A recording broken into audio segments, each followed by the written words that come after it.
Like करें, share करें और साथ ही साथ मेरे इस चैनल को सब्सक्राइब करें और पास बने बेल आइकन को प्रेस करके ऑल को सेलेक्ट करें मेरे इस वीडियोस को सबसे पहले देखने के लिए। आज हम सूर्य रेखा के बारे में जानकारी प्राप्त करेंगे। सूर्य रेखा जो हमारे हाथ की सबसे छोटी अंगुली है, कनिष्ठ का अंगुली, उसके पास जो ये अनामिका अंगुली है, इसके नीचे इस रेखा की समाप्ति होती है। जैसे सौरमंडल में सूर्य ग्रह को बेहद महत्वपूर्ण मानते हैं, सभी ग्रह उसके आसपास घूमते रहते हैं, ठीक उसी तरह सूर्य रेखा भी अपनी ज़िंदगी में बहुत महत्वपूर्ण है। हमारे जीवन के जो कई खास पहलू है वह इसी के आसपास घूमते हैं। ये रेखा अपने हथेली में मुख्य रूप से 12 स्थानों से प्रारंभ होती है। आज हम उसी के बारे में बात करेंगे। अगर ये रेखा शुक्र पर्वत से प्रारंभ होते हुए अगर ये अपने स्थान पर पहुंचती है तो ये रेखा अपने आप में बहुत अनुकूल मानी जाती है। जिस भी जातक के हाथ में ये रेखा होती है वह आर्थिक दृष्टि से संपन्न होता है और ऐसे व्यक्ति को अपने ससुराल से विशेष धन की प्राप्ति होती है, या जातक किसी की गोद चला जाता है जिससे उसे धन की प्राप्ति होती है। और अगर ये रेखा जीवन रेखा की समाप्ति के स्थान से शुरू होते हुए अपने स्थान तक अगर ये पहुंचती है तो जातक उच्च कोटि का कलाकार होता है और वह अपनी कला के माध्यम से धन संचय करता है। और अगर ये रेखा मंगल पर्वत से प्रारंभ होते हुए सूर्य पर्वत तक अगर ये पहुंचती है तो जिस भी जातक के हाथ में ऐसी रेखा है वह मिलिट्री में या पुलिस विभाग में उच्च पद पर पहुंचते हैं तथा अपने कार्यों से राज्य स्तरीय या राष्ट्रीय स्तरीय सम्मान प्राप्त करते हैं। अगर इसका प्रारंभ स्थल मस्तिष्क रेखा से है, मस्तिष्क रेखा से प्रारंभ होते हुए ये अपने सूर्य पर्वत तक अगर ये रेखा पहुंचती है तो जातक बुद्धिजीवी होता है। ऐसा जातक वैज्ञानिक, तार्किक व दार्शनिक होते हैं। ऐसे जातक चाहे कोई भी कार्य शुरू करें, कोई भी मतलब चाहे कोई भी कार्य अपने हाथ में ले, इन्हें सफलता ही मिलती है। लेकिन इनके जो जीवन में जो सफलता का दौर है वह 28 वर्ष के बाद होता है।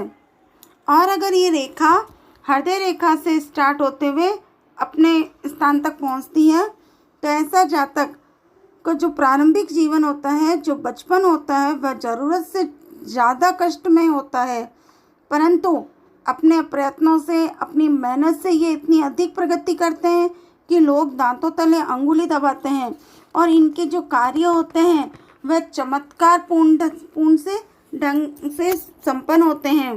और अगर इस रेखा का प्रारंभ स्थल हर्षल क्षेत्र से है, हर्षल क्षेत्र से प्रारंभ होते हुए अगर ये सूर्य पर्वत तक पहुंचती है तो ऐसे जातक अपने ज़िंदगी में अपने परिश्रम के कारण न्यायाधीश, वकील अथवा प्रमुख शिक्षाशास्त्री बन जाते हैं। जीवन में कई बार विदेश यात्राएं भी करते हैं। अगर इसका प्रारंभ क्षेत्र चंद्र पर्वत से है, चंद्र पर्वत से प्रारंभ होते हुए अपने सूर्य पर्वत तक अगर ये रेखा पहुंचती है तो ऐसे जातक का जो भाग्योदय है वह विवाह के बाद होता है। ऐसा जातक भावुक होता है और रसिक होता है। ऐसे जातक शान शौकत, दिखावा, ये सब इनको प्रिय लगते हैं। और अगर इसका प्रारंभ क्षेत्र सूर्य रेखा का प्रारंभ क्षेत्र अगर मणिबंध से है, मणिबंध से प्रारंभ होते हुए अपने गंतव्य स्थान तक अगर ये पहुंचती है तो ऐसे जातक के जीवन में धन, मान, पद, प्रतिष्ठा, ऐश्वर्य, यश, कीर्ति का कोई प्रभाव नहीं रहता। ये जातक सादा जीवन, उच्च विचार वाले होते हैं और धर्म में इनकी पूरी आस्था होती है। और अगर इसका प्रारंभ क्षेत्र केतु से है, केतु से अगर ये रेखा स्टार्ट होते हुए सूर्य पर्वत तक अगर ये पहुंचती है तो ऐसे जातक का जो जीवन है बचपन से ही बहुत सुखमय व्यतीत होता है। उनके जीवन में धन और ऐश्वर्य की कोई कमी नहीं रहती और कम परिश्रम में, कम मेहनत में इनको अधिक लाभ मिलता है। लेकिन समाज में इनको कोई भी सम्मान प्राप्त नहीं होता है। और अगर इसका प्रारंभ क्षेत्र राहु क्षेत्र से है, राहु क्षेत्र से स्टार्ट होते हुए अगर ये सूर्य पर्वत तक अगर ये पहुंचती है तो ऐसे जातक बहुत ही चतुर होते हैं और उत्साही होते हैं। ये हर बात की जड़ में तुरंत पहुंच जाते हैं। ये सामने वाले का चेहरा देखकर ही उसकी भावनाओं को समझ लेते हैं कि सामने वाले के दिमाग में चल क्या रहा है।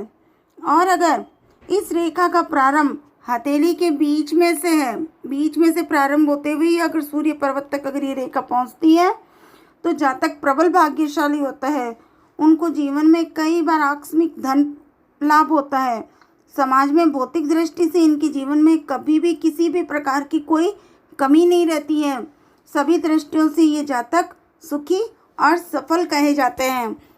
और अगर इस रेखा का प्रारंभ बुध पर्वत से है, बुध पर्वत से प्रारंभ होते हुए अगर ये सूर्य पर्वत तक ये रेखा पहुंचती है, तो ऐसे जातक सफल अभिनेता होते हैं तथा अपनी कला के माध्यम से बहुत ही धन और ऐश्वर्य प्राप्त करते हैं।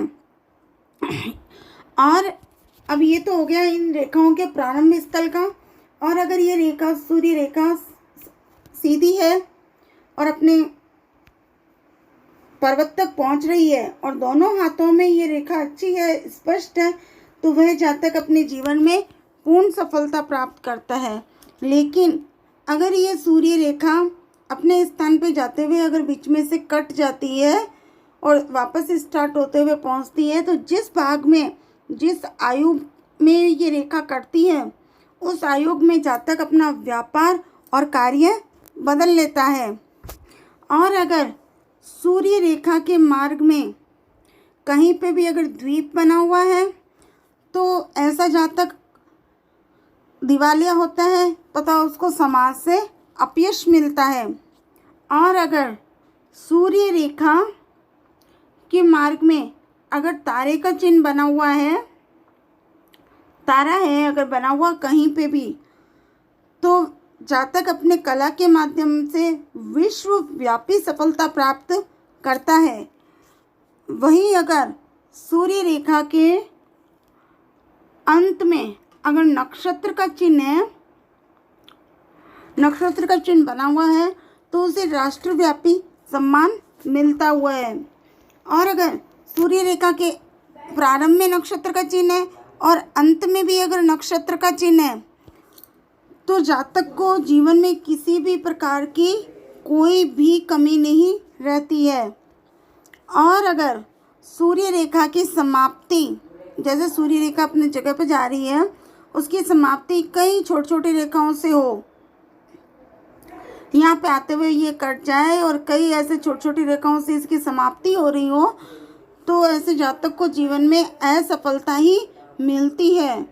और अगर सूर्य रेखा पर अगर समाप्ति के स्थान पे अगर क्रॉस का चिन्ह है, तो जो जातक का अंत है वो अत्यंत ही दुखमय होता है। और वहीं अगर सूर्य रेखा के कहीं पे भी अगर वर्ग का चिन्ह बना हुआ है, वर्ग बना हुआ है, तो जातक को जीवन में कई बार अपमान सहन करना पड़ता है, कई बार उसका तिरस्कार भी होता है।